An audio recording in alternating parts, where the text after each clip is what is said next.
So many people are captivated by innovations, whether they like them or fear them. They more rarely consider the individuals behind these innovations. They forget about them, okay? Or they think of them when they are rich and famous. Yet the famous few represents a tiny, tiny fraction of the vast collective intelligence of tens of thousands of brilliant minds whom I like to call magical realists, who shape the world we live in. They too deserve our admiration and our attention. Each time we grasp a paper coffee cup, heat up instant noodles, copy and paste text, send an email, we interact with their work. We glide past countless things daily, only noticing them for their utility. Yet, behind each of them lie the efforts of the magical realist who transformed the extraordinary into our everyday ordinary. Imagine describing to a Sumerian from 5,000 years ago Licklider's vision of an intergalactic computer network, which, by the way, laid the foundation of many technologies we use today. They would have thought that we live in a kind of metaverse. In a way, we do.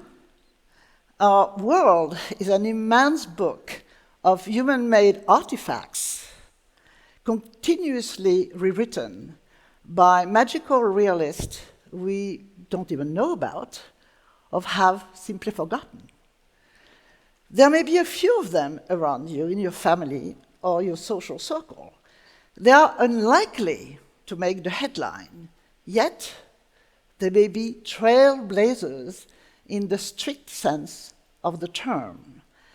The ones who clear the brush, identify potholes and dead ends, and carve out new paths. In fact, many of the innovators we hail as trailblazers are more exactly path weavers. They benefited from many people before them. Think, for example, of the iPhone, the 2007 iPhone. Of course, Steve Jobs was a genius, we all know that.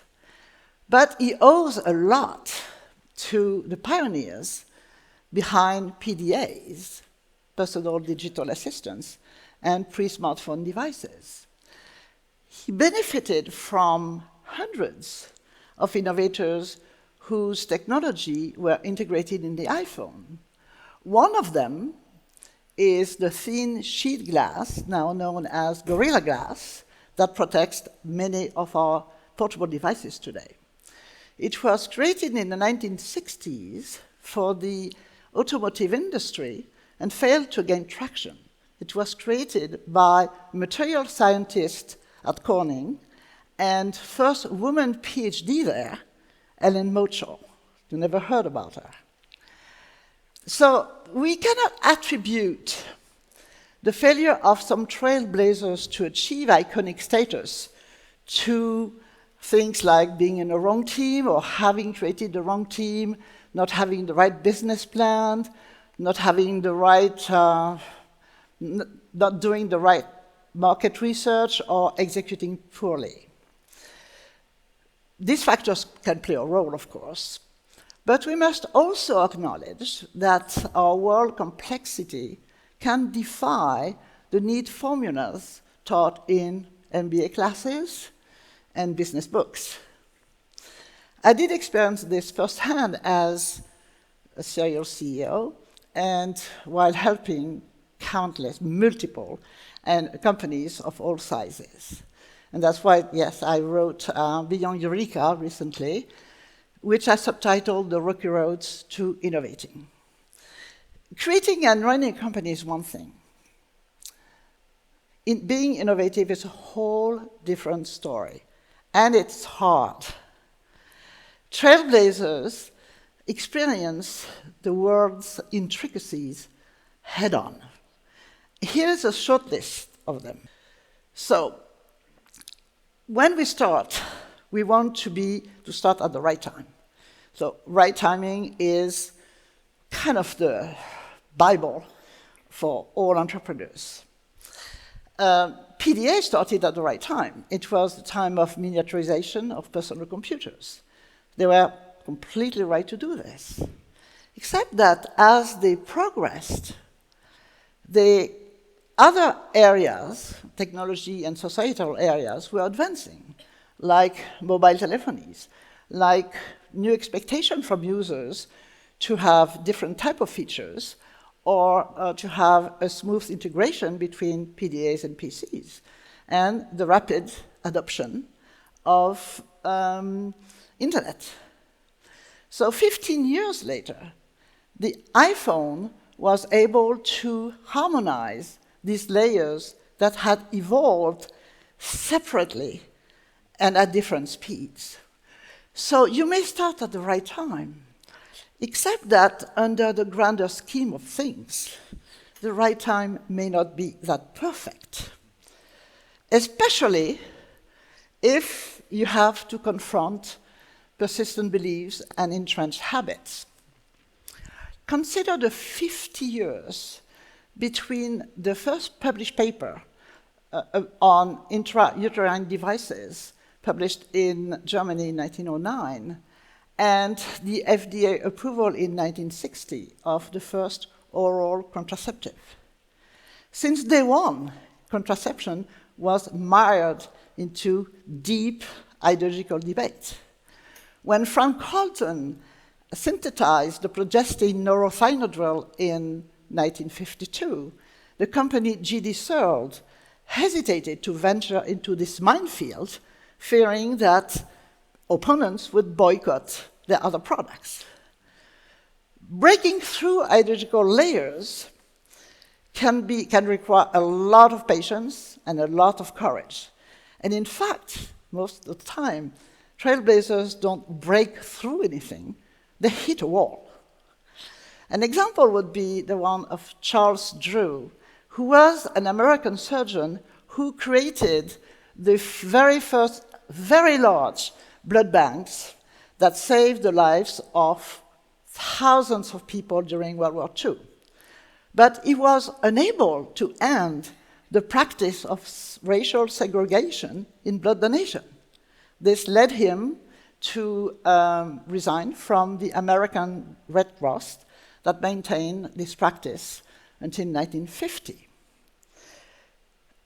And now think of gene editing, of all the controversies about gene editing.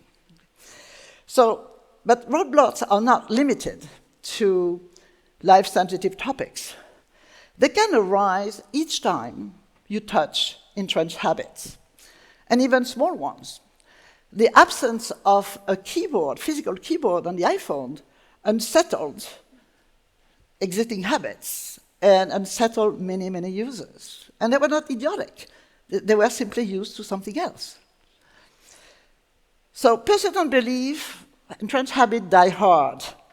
So most of the time, trailblazers have to be kind of tightrope walkers, and as they move forward. And when they move forward, they move in a world that can be downright inconsistent. The bicycle, the modern bicycle, picked up like wildfire at the very end of the 19th century and early 20th century. So for example, in the US alone, there were 1 million bikes produced in 1900. You'd think that e-bikes would have benefited from the craze. Not at all. They failed miserably. Because normal bikes and e-bikes belong to two different worlds. The regular bike was human-powered, and e-bikes were subjected to different regulation. They belonged to vehicles. And they attracted a very, very tiny niche of people, mostly white, young male, wealthy enough, and to to buy batteries. And by the way, the reason why e-bikes failed is not because of battery. They were powerful enough to power any bicycle. But e-bikes did not succeed. That's as simple as this. The battle between direct current, DC, and alternating current, AC, also known as the War of the Currents, lasted much longer than expected. Nikola Tesla's AC work on AC was absolutely phenomenal, but Thomas Edison was incredibly influential and powerful. He had already signed many, many contracts with cities. And basically, DC was the de facto standard in the beginning of the century. So Trailblazers start with the feeling that they will leave a mark, but instead, they are just a detail in a very slowly maturing innovation stack. Which innovation stack can be also bogged down by dominant knowledge. In 1847, Ignaz Semmelweis discovered that hand washing could drastically reduce mortality rates in maternity wards. But his findings were not aligned with the prevailing miasma theory of the time. So he was rejected by his peers and even ostracized. Closer to us, think of the history of AI, which is a very old history. It started mostly at the Dartmouth Summer Research Project on artificial intelligence in 1956, and the goal was to deliver on Turing's vision of machines capable of human-like reasoning and perception. 2 years later, Frank Rosenblatt advanced the vision with the perceptron, which was a neural network model. Great. Except that computers were not powerful enough to really move forward. And progressively, people started to question the very notion of neural network. Even brilliant minds like Marvin Minsky. So AI went into a sort of long winter, and expert system became dominant. The end result, people believing in AI, the Trailblazers, had to work kind of almost behind the scenes for 30 years. So in a way, they are vindicated. They were vindicated recently thanks to the Nobel Foundation, which honored George Hinton, John Hopfield, Demis Hassabis, and John Jumper. But quite a few of the very Trailblazers are dead. So they never saw that success.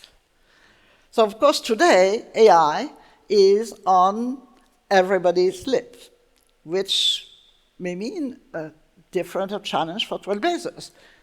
Many of the Trailblazers are at the right time, sure, okay? But they are in big Mstr. There are about between 70 and 100 AI companies today doing all sorts of products. In this frenzied chaos, everybody tries to outdo everybody else. They produce features after features, and competitors catch up within weeks and sometimes even days. And differentiation is continuously erased. So innovators start with the idea that they will win. In practice, they can be engulfed in the flames they stir up. Okay. But features survive, even when the companies die. And because they have acclimated users to new expectations. For example, GoTo.com disappeared, but it imposed the pay-per-click model for search engines. Many social networks disappeared, but they paved the way to companies like Facebook. So some companies can make it big. It's only a handful. But established companies are there to pick up the debris. And we usually understate the power, the huge power of incumbents when we innovate, when we start a company. Incumbents are more than organizations with products. They are institutions with a complex network of customers, alliances. They are part of professional organizations. They are bodies with competitors and co-competitors. They have all sorts of alliances. And on top of this, they can pay for big lobbying, right? And so they have a huge influence in the innovation chaos. Of course, large organizations can bolster their own firepower. So if you think of the number of the hundreds of companies acquired by Apple, Microsoft, Meta, Amazon, you name it. And so the Trailblazers who created those companies disappear. They are overshadowed by the brands that acquired them. So we don't know about them. Sometimes they make it rich, but they're unknown to most people. And there is more. All these factors I mentioned can combine.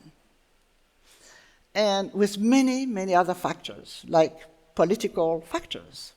Einstein and Szilard wanted to create a new refrigerator in the 1930s. And they were working on very sophisticated cooling mechanism. But all of a sudden, the project was abandoned by AEG because it was non-essential in depressed Germany. And then they had to flee because of the Nazis.